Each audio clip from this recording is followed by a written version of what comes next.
ميدو شكله زود في الشرب. ميدو شكله زود في الشرب حبتين 3 4 6 كده، وطلع يقولك انا هرجع من الاعتزال وهلعب تاني مع نادي في الدوري المصري، الدوري الممتاز اللي هو الدوري نايل المصري. طب انا مش فاهم بجد، يعني دي مثلا انت كنت في غيبوبة 10 سنين وبعد كده بترجع تاني للملاعب، هو بيقول لك لا انا كنت في راحة 10 سنين وبعد كده هرجع تاني العب كرة قدم. طيب انا اول مرة اشوف واحد طالع من التربة يلعب كرة قدم.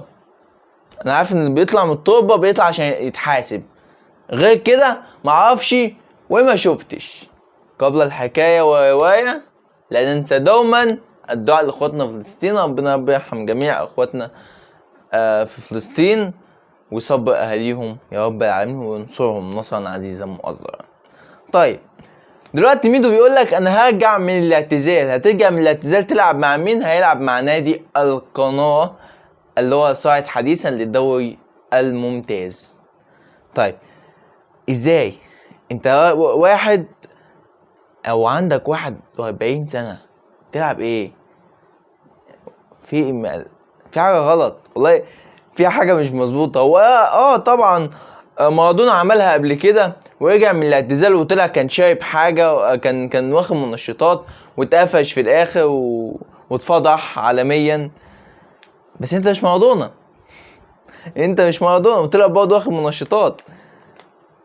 اشك ان انت زودت شوية في الشرب، زودت شوية في الشرب، لان شرب المية كتير، شرب الميات بيعمل انتفاخ، فانا بشوف لك مطهر معوي كويس يظبط لك الدنيا وبس كده. شكرا. ده موضوع ميدو بكل اختصار. طيب ندخل في موضوع تاني على السريع كده، وهو ايقاف الشيبي 3 مباريات وغرامة 50,000 جنيه. ايقاف 3 مباريات بس، 3 مباريات بس، يعني ده كفايه بس الحركه بتاعت صباعه دي تقفله تخليه يقعد في بيته سنه. سيادتك 3 مباريات عامل بيهم ايه سيادتك دول؟ 3 مباريات ازاي؟ 3 مباريات، هذا كلام لا يعقل اطلاقا. ومش عارف ايه التحقيق، وقعدت يومين عشان تاخد القرار وتحقق في الموضوع وتشوف وتعمل، وفي الاخر تقول 3 مباريات عامل بيهم ايه؟ عامل بيهم ايه؟ 3 مباريات، ده غير طبعا الساحة في مباراتين، يعني 5 مباريات ايقاف و50,000 جنيه. لا مش كفاية، مش كفاية على حسن من الشيبي. ولازم برضه تقولوا لنا الموضوع بتاع مروان وصل لحد فين، عشان موضوع كبير ولازم يتلم. مش هندي الموضوع برضه اكتر من حقه، وكل يوم هقول لك الكلمة دي ان هو هذا اللاعب لا يستحق ان احنا نتكلم عليه اصلا. ندخل بقى على طول كده وتفاصيل جلسة عطية الله. قلنا امبارح ان يحيى عطية الله هيقعد مع نادي روسي في جلسة علشان يقول لهم ان انا عايز اروح النادي الاهلي. طيب ايه اللي حصل في الجلسة؟ ان تم التواصل ما بين اداريين في النادي الروسي، انه على امير توفيق بقى والناس من الجهاز الاداري بتاع النادي الاهلي عشان يتفقوا على كل حاجة، عشان يتفقوا، وكذا تليفون متكرر يوميا. وده اللي حصل، وكان حصل ميتنج زوم عشان برضو يتكلموا في بعض التفاصيل المادية اللي تخص الصفقة. يعني بشكل او باخر باذن الله يحيى عطية الله يقترب من ان يكون اهلاوي، او باذن الله هيبقى اهلاوي، لان في المقام الاول بالنسبة لمارسيل كولر هو يحيى عطية الله. طيب عروض بقى محمد الشناوي. انا مش عايز اطول مع حضرتك النهارده، لكن يا جماعه انا لسه القناه بتاعتي ما حققتش الشروط، لسه قناتنا ما حققتش الشروط. عشان تحقق الشروط لازم ننتشر كده والناس تشوف فيديوهاتنا. تشوف فيديوهاتنا ازاي وسيادتك مش بتحط اللايك بتاعك الجميل؟ فحط اللايك بتاعك فضلا وليس امرا لكي تدعمني لكي استمر. طيب عروض محمد الشناوي. محمد الشناوي جاي له عرضين كبار جدا بمبالغ خياليه.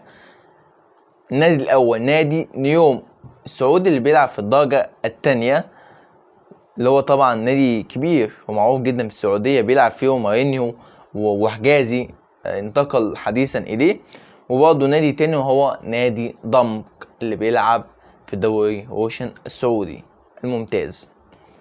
طيب في طبعا عروض خيالية، احنا عارفين ارقام السعودية، لكن الرقم الحقيقي والله مش عندي يعني انا ما اعرفش الرقم اللي تم واتعرض على الشناوي، لكن الكلام كله مع الشناوي لم يتم او لم يصل عرض رسمي للنادي الاهلي. لسه المفاوضات حاليا مع الشناوي، ولا اعتقد ان الشناوي هيمانع ان هو يروح السعودية. رغبة الشناوي ان هو ينتقل او يحترف في السعودية او ايا كان البلاد، لكن في الاغلب هينتقل الى نادي ضمك او نيوم السعودي.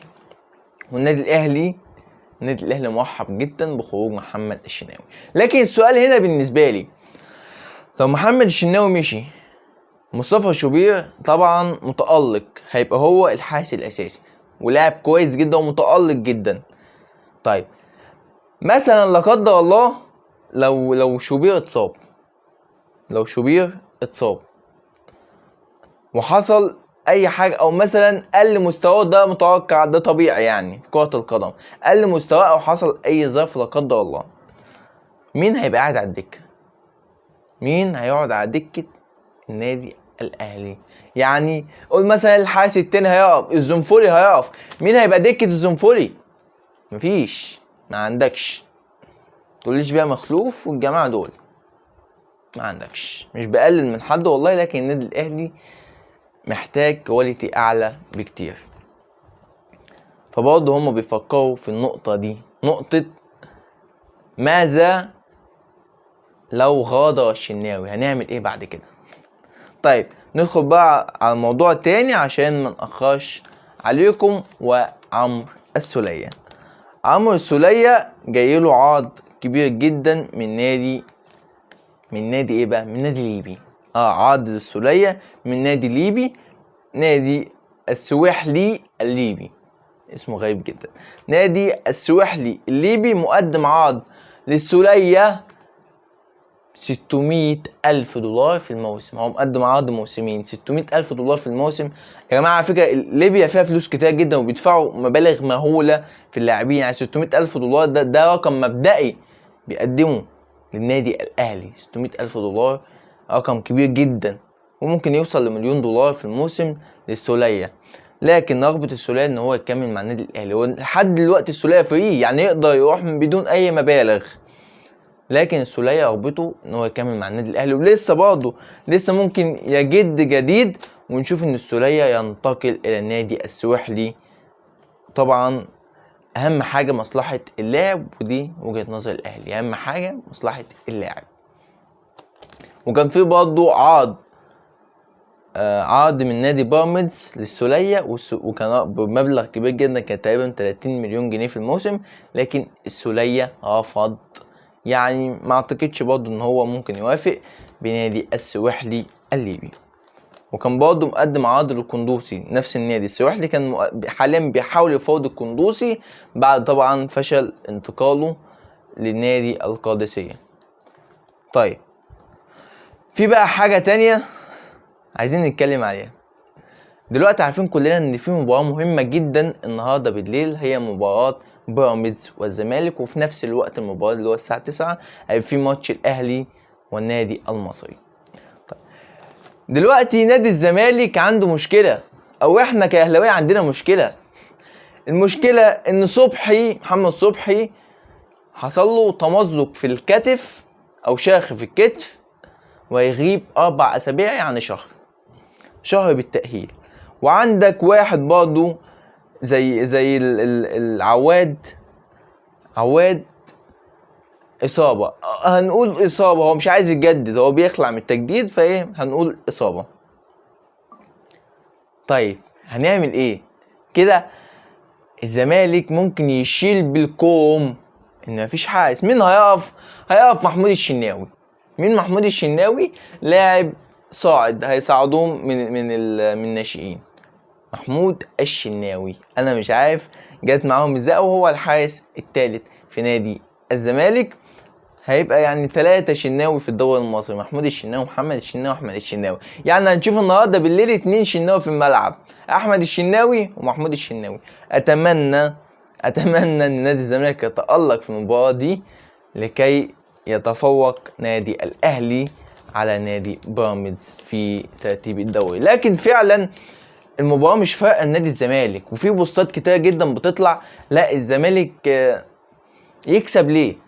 الزمالك يكسب ليه ما دام احنا كده كده خارج المربع او مش بننافس على الدوري؟ ما دام مش بننافس على الدوري ليه الزمالك يكسب المباراة؟ فهنشوف ايه اللي هيحصل في المباراة، لكن مش شخصية نادي الزمالك اللي هي تفوت اي ماتشات، لا اعتقد حاجة زي كده تحصل من نادي الزمالك. طيب اتمنى من الله تعالى ان الحلقه تكون عجبتكم، ولو الحلقه عجبتكم ما تنساش بقى تدعمني بلايك، اشترك في القناه، فعل زر الجرس عشان يوصل لكم كل جديد، وانتظروني غدا باذن الله تعالى في حلقه نهائيه. والسلام عليكم ورحمه الله وبركاته.